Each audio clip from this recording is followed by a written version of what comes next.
Mesdames, Messieurs, bonsoir et un épisode spécial bilan de mi-mandat du gouvernement à Khanouch. Les réalisations, les perspectives et les enjeux de la coalition gouvernementale avec en toile de fond les réformes importantes tracées par Sa Majesté le roi Mohamed VI et la nécessité de créer de la richesse et donc des emplois, notamment pour les jeunes Marocaines et Marocains. J'ai le plaisir aujourd'hui d'accueillir en plateau le ministre délégué chargé de l'investissement, de la convergence et de l'évaluation des politiques publiques, Mohsin Jazouli. Bonsoir et merci de répondre aux questions de Médina TV une nouvelle fois. Bonsoir Khadija Hassan et merci de me recevoir. Marhaba, toujours un plaisir de vous recevoir, Monsieur le ministre. Alors, Monsieur le ministre, savez-vous combien de fois le mot investir ou un de ses dérivés ont été cités dans l'exposé du bilan de mi-mandat de Monsieur le chef du gouvernement mercredi dernier, c'était donc au Parlement? Je n'ai pas compté, mais je pense qu'il y a un nombre assez important. J'ai compté 41 fois en arabe, une trentaine de fois pour la version française, c'est dire l'importance, n'est-ce pas, de ce secteur, du département que vous dirigez. Et pour l'emploi, c'est la moitié de ce chiffre, donc une vingtaine en arabe et une dizaine en français. Ne pensez-vous pas que ce constat vient comme conforter les détracteurs de la politique gouvernementale qui affirment que ce gouvernement donne plus d'importance justement à des investissements, mais qui ne crée pas assez d'emplois? Écoutez, des détracteurs, il y en a, il y en aura toujours, et heureusement, maintenant, ce qu'il faut répondre, non pas aux détracteurs, mais ceux qui accompagnent le développement de ce pays, c'est que l'investissement se porte très bien et que durant les 30 derniers mois, les résultats sont très positifs. Quand on parle de résultats positifs, est-ce que cela implique aussi la création d'emplois? Bien entendu, bien entendu. Je vous rappelle que l'investissement, c'est le moteur de la croissance souhaitée par Sa Majesté le roi Mohamed VI, qui nous a fixé des objectifs très clairs. Pour que nous puissions inverser la tendance entre l'investissement privé et l'investissement public et que nous arrivions à horizon 2035 à 2 tiers d'investissement privé plutôt qu'un tiers aujourd'hui d'investissement privé. Et surtout, il a défini des objectifs très clairs en termes d'investissement et en termes d'emploi, à savoir entre 2022 et 2026, générer 550 milliards de dirhams d'investissement privé et créer 500 000 emplois. Et aujourd'hui, le bilan est positif de ce côté-là. Le bilan d'un point de vue qualitatif et le bilan d'un point de vue quantitatif. Quantitatif, je vous le disais, il y a des objectifs fixés et l'analyse de 2022 fait clairement ressortir plus de 100 milliards de dirhams d'investissement et plus de 100 000 emplois créés. 2023, nous recevons les chiffres du HCP à partir du mois de juin, mais nos prévisions nous donnent déjà que nous serons au-delà des 100 milliards. Donc la trajectoire est très bonne en termes d'investissement et de création d'emplois pour tout ce qui est quantitatif. Maintenant, pour les objectifs qualitatifs qui nous laissent croire que aujourd'hui ce bilan à mi-mandat est une réussite, c'est qu'il était question de revoir la gouvernance de l'investissement en créant un ministère que j'ai la charge d'animer en charge de l'investissement, en le rattachant au chef du gouvernement, en lui rattachant l'Agence marocaine de développement des investissements et des exportations, en lui rattachant les centres régionaux d'investissement et en les réformant et surtout en redéfinissant le cadre dans lequel l'investissement est effectué, à savoir la nouvelle charte de l'investissement qui s'est exprimée par la loi cadre 03-22 et qui est venue remplacer l'ancienne charte vieille de plus de 25 ans. Vieille de plus de 25 ans, c'est la grande nouveauté de ce gouvernement, justement, c'est cette nouvelle charte de l'investissement, n'est-ce pas, Monsieur le ministre? Je voulais juste vous rappeler quelques-unes de vos déclarations. C'était en juillet 2022 sur ce même plateau. Et si on devait faire un bilan d'étape par rapport à cette charte de l'investissement, mais juste rappeler quelques échéances. Par exemple, depuis juillet 2022, vous avez dit qu'il fallait 3 mois pour sortir les premiers textes d'application, chose qui a été faite, 9 mois pour sortir le régime spécifique aux IDE marocains à l'étranger, fait aussi. En cours. Et 12 mois pour sortir le texte sur les TPME, Monsieur le ministre. Si on devait justement dresser un bilan d'étape de cette charte de l'investissement, combien de cases cocheriez-vous peut-être sur ces objectifs-là? Moi, j'ai envie de vous dire la case la plus importante, c'est la création d'emplois et la génération d'investissements. Et dans ce sens, la charte fonctionne, ça marche. Et ça marche parce que nous avons des opérateurs marocains pour l'essentiel, qui investissent au Maroc et qui créent des emplois dans toutes les régions. La totalité des régions sont concernées par les projets d'investissement et les conventions d'investissement qui sont passées dans les commissions nationales des investissements. Et nous avons des provinces dans lesquelles il n'y avait jamais eu d'investissement qui ont connu des investissements durant cette nouvelle charte. Alors, quand on parle d'investissement, justement, ou de l'apport, finalement, de cette charte de l'investissement, il intervient à quelle étape de l'investissement, Monsieur le ministre? C'est une question que se posent peut-être les futurs chefs d'entreprise ou les chefs d'entreprise qui nous regardent ce soir. Quand intervient l'État pour donner ce coup de pouce à l'entrepreneur ou à l'investisseur? J'ai envie de dire avant, pendant et après l'investissement. Avant, il y a tout un travail d'accompagnement pour aller chercher l'investisseur, l'accompagner, l'aider à déposer son dossier d'investissement, à bâtir son projet d'investissement.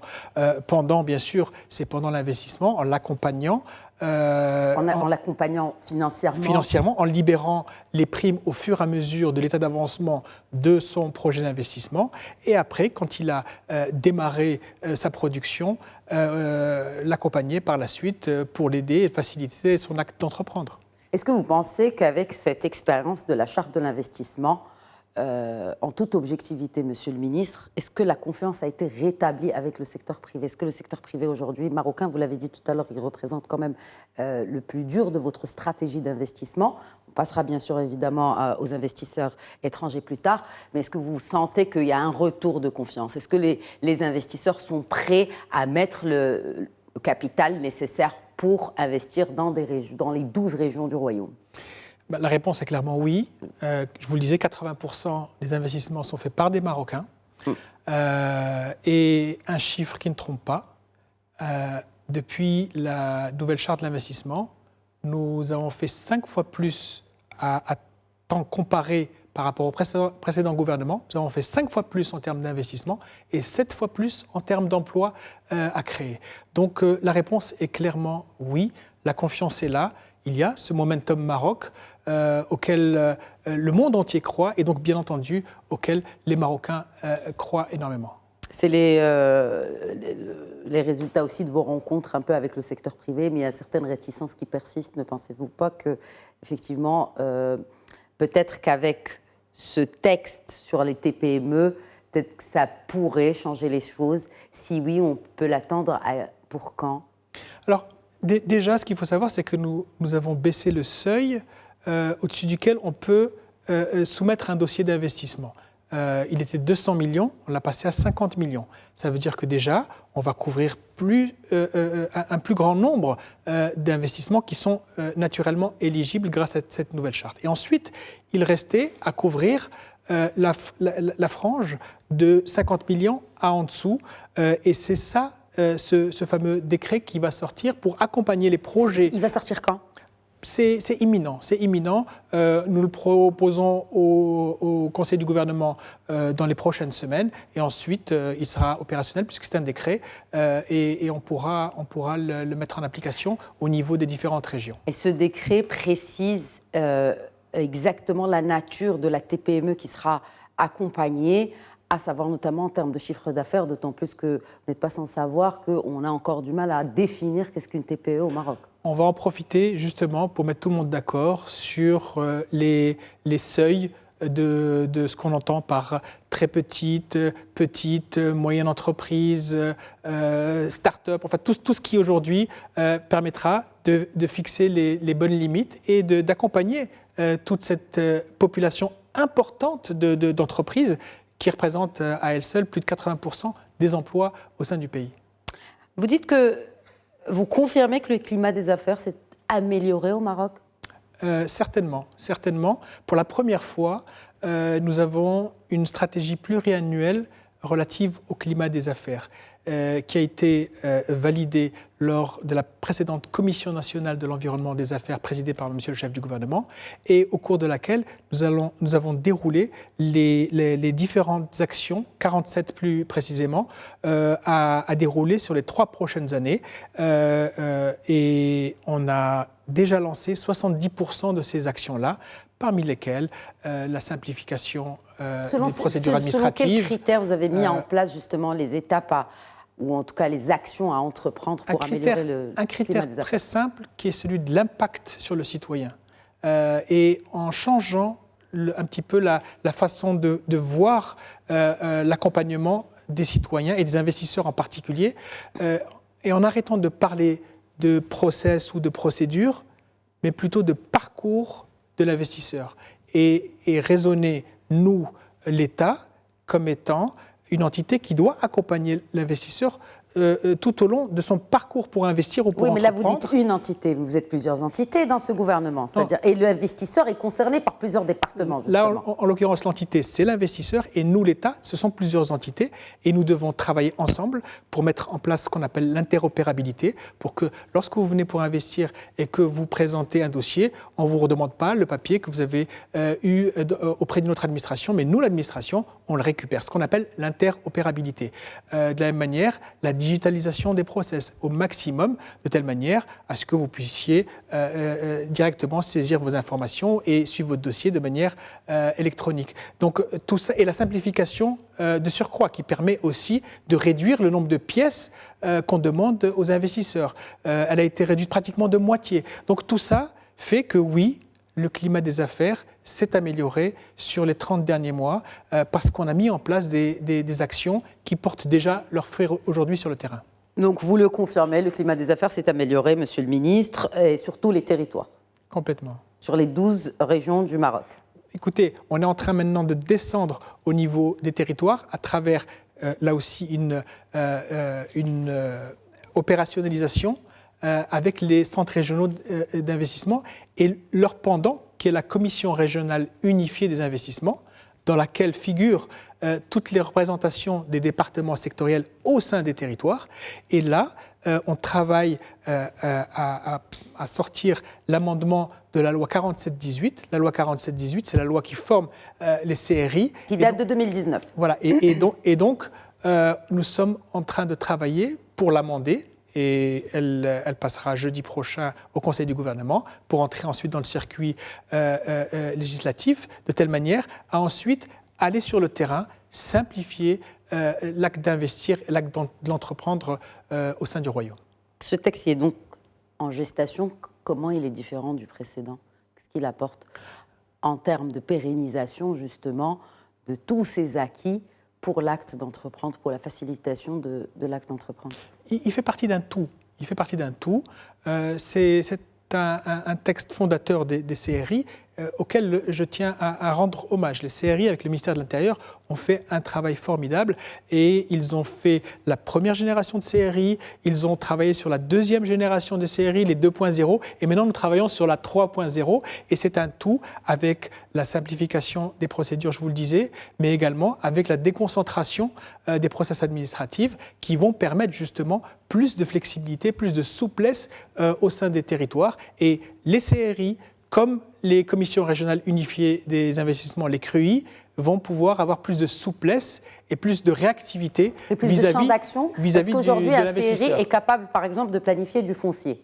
Parce que c'est là le nerf de la guerre de l'investissement, Monsieur le Ministre.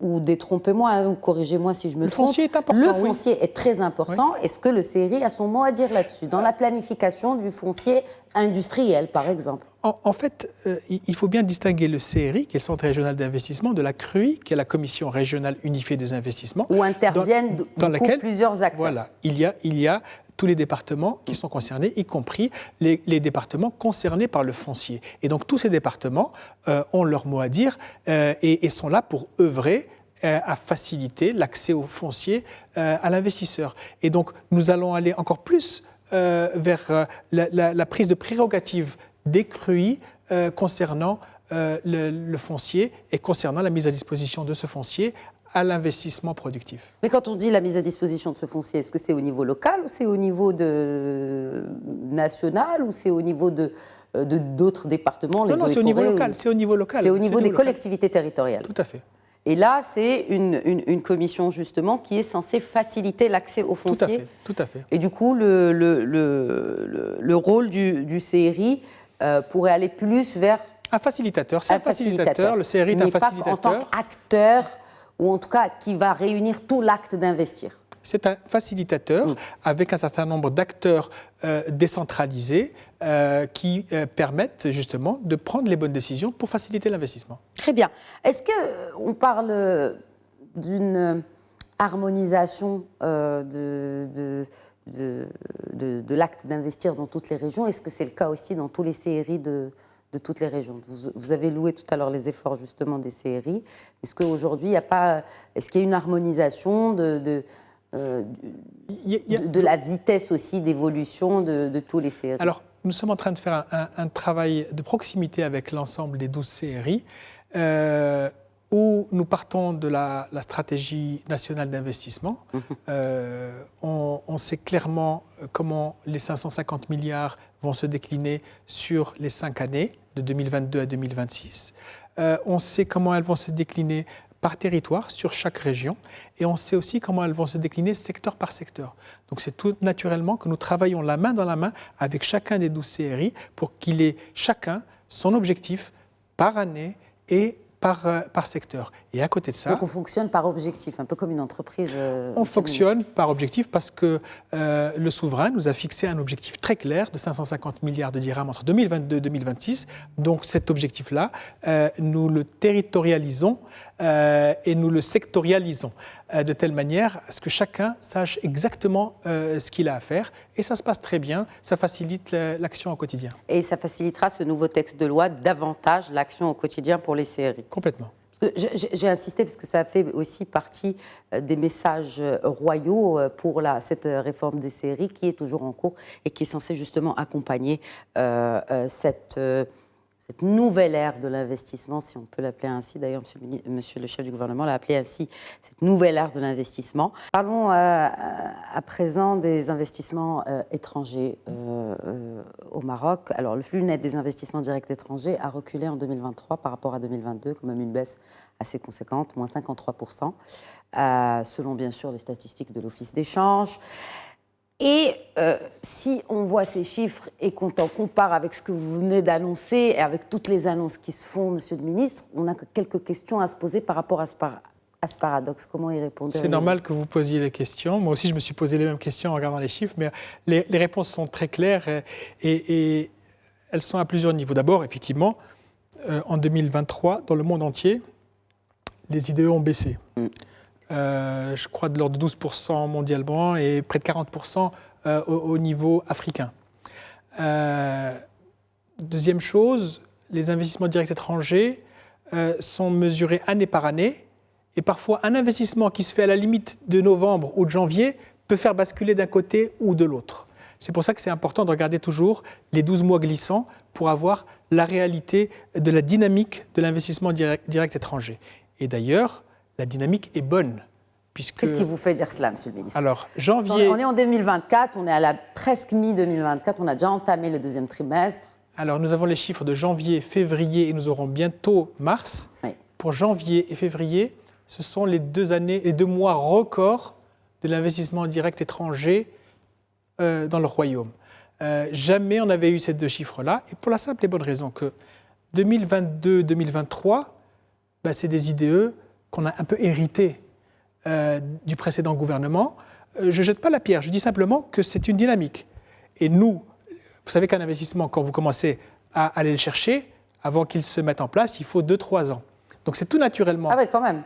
Quand vous commencez à chercher, vous allez faire des roadshows, vous faites des conventions, vous lancez l'investissement, il commence réellement après 2 à 3 ans à se voir sur le terrain. Donc c'est tout à fait normal que nous commençons à voir en janvier et février. Quand on entend Morocco Now, c'est Morocco Now, mais dans 2 ans. C'est maintenant. C'est maintenant. Ouais. C'est tout de suite, c'est janvier, février, et j'espère que mars nous confirmera les chiffres. Mais en tout cas, ça, c'est le résultat immédiat que nous avons mois par mois. Je peux vous dire que ce que nous avons maintenant, nous, en termes de planification des investissements, ne va faire qu'accroître les investissements directs étrangers sur les prochains trimestres et les prochaines années, Inch'Allah. Les chiffres à l'appui, conventions signées à l'appui, ce sont des conventions signées avec des opérateurs qui ont, dans certains cas, déjà lancé le premier coup de pioche Et il n'y a que du bon à venir, Inch'Allah. Vous rentrez justement d'une opération en Allemagne, bientôt aux États-Unis. Quels sont les secteurs qu'on cible particulièrement, Monsieur le Ministre, et pourquoi? Est-ce qu'on cible des secteurs en particulier ou on fait les VRP de la marque Maroc et puis tous les investissements sont les bienvenus? Tous les investissements sont les bienvenus, bien évidemment, pourvu qu'ils respectent le sacro-saint principe de créer de l'emploi et de créer de la valeur dans le pays. Ça, c'est important. Bien sûr qu'ils respectent toutes nos normes et réglementations en vigueur, c'est évident. Maintenant, bien sûr, les secteurs traditionnels, agriculture, agro-industrie, tourisme, services... Hydrogène vert. J'y arrive. Dans l'industrie aussi, les métiers mondiaux du Maroc, ça, bien sûr, on cible. Mais il est vrai que aujourd'hui, avec ces mouvements, cette tectonique des plaques au niveau mondial, cette géopolitique qui donne le là, nous avons misé il y a 2 ans sur 2 grands secteurs que sont la mobilité électrique et l'hydrogène vert. Pourquoi? Pour la simple et bonne raison qu'il y a 15 ans, Sa Majesté a été visionnaire une fois de plus et il a lancé les énergies renouvelables au Maroc qui nous ont donné aujourd'hui un track record qui nous permet d'être ultra compétitifs grâce à notre intermittence, grâce au soleil et au vent sur le territoire marocain. Donc, naturellement, quand vous avez des énergies renouvelables à bas coût, vous pouvez aller chercher le secteur de la mobilité électrique, donc les batteries électriques, et puis vous allez chercher aussi l'hydrogène vert qui est pour 70% à base d'énergie renouvelable. Donc quand on discute, que ce soit en Allemagne ou ailleurs, on voit qu'il y a un intérêt. Et effectivement, vous parlez d'Allemagne, je parlais de l'Europe en général et de l'Allemagne en particulier.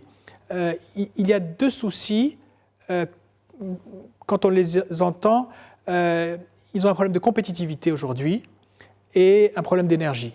Eh bien, ça tombe bien. Nous, on répond à leur problématique. La compétitivité, nous avons des jeunes talentueux qui sont prêts à travailler.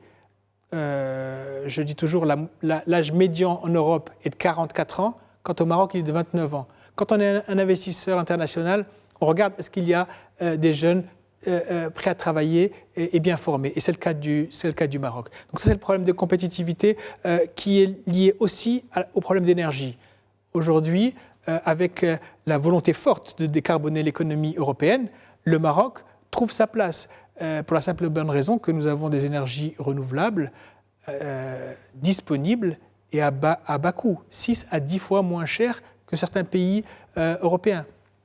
Donc l'équation est toute résolue en discutant avec ces pays, puisqu'on peut créer des situations gagnant-gagnant où on investit au Maroc pour créer des emplois, créer de la valeur, créer des richesses et puis, bien sûr, répondre aux problématiques européennes de compétitivité et d'énergie. Cette visite en Allemagne fut concluante, Monsieur le Ministre? Très, très concluante. On a eu des visites au niveau national à Berlin, mais également dans les Länders. Vous savez qu'en Allemagne, les Länders sont importants, c'est les régions.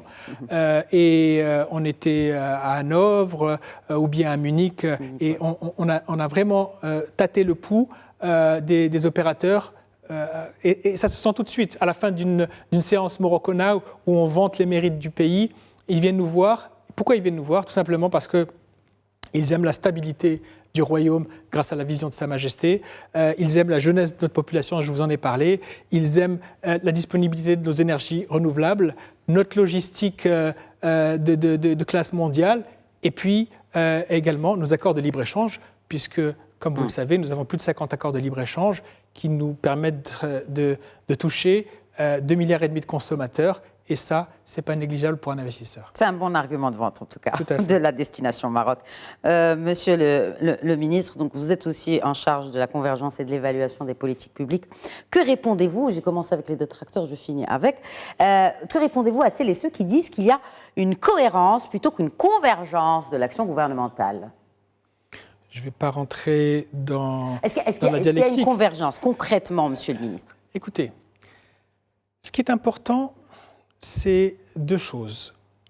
D'un côté, comme M. Jourdain, on fait tous de la convergence. Quand on met deux personnes autour d'une table, on commence à faire de la convergence quand on essaie de rapprocher les points de vue. Donc, on essaie de faire de la convergence tous les jours. Mais ce qui est important, c'est qu'à côté de ça, on mette en place un cadre normatif relatif à l'élaboration des politiques publiques. Et c'est ce que nous sommes en train de faire. Et ça ne se voit pas. Ça ne se voit pas parce qu'il faut prendre le temps de le faire, de le mettre en place. Ça va même passer par de la formation dans certains ministères pour justement que nous parlions tous le même langage lorsque nous allons élaborer des politiques publiques. Et ça sera plus facile ensuite de faire de la convergence si on a un cadre normatif pour l'élaboration des politiques publiques. Et à côté de ça, nous faisons des pilotes, j'ai envie de dire, avec certaines politiques publiques. La première, bien sûr, c'est l'investissement. Et nous avons utilisé la casquette convergence pour aller plus vite sur l'investissement. Et il semble que ça ait marché. À côté de ça, nous avons fait aussi, nous sommes en train de sortir une politique publique relative à la culture et à la jeunesse. Et les choses se passent très bien, justement, grâce à cette notion de convergence. Et puis, bien sûr, il y a des contrats-programmes qui sortent grâce à la convergence, comme le contrat-programme de la Royal Air Maroc, ou encore celui qui a été présenté à Sa Majesté par l'OCP. Donc, tout ça, c'est le fruit d'un travail collaboratif qui nous permet justement de travailler selon 3 axes. Un axe vertical, c'est s'assurer qu'une politique publique descendre jusqu'aux citoyens, un axe horizontal qui permet de faire parler les politiques entre elles, et puis naturellement un 3e axe qui est l'axe régional où tout ce qu'on fait en centrale doit être effectif en région. Merci beaucoup Mohsen Jazouli, merci d'avoir une nouvelle fois répondu aux questions de Médien TV. Merci à vous de m'avoir reçu. Marhaba. Merci de nous avoir suivis, l'info continue sur Médien TV.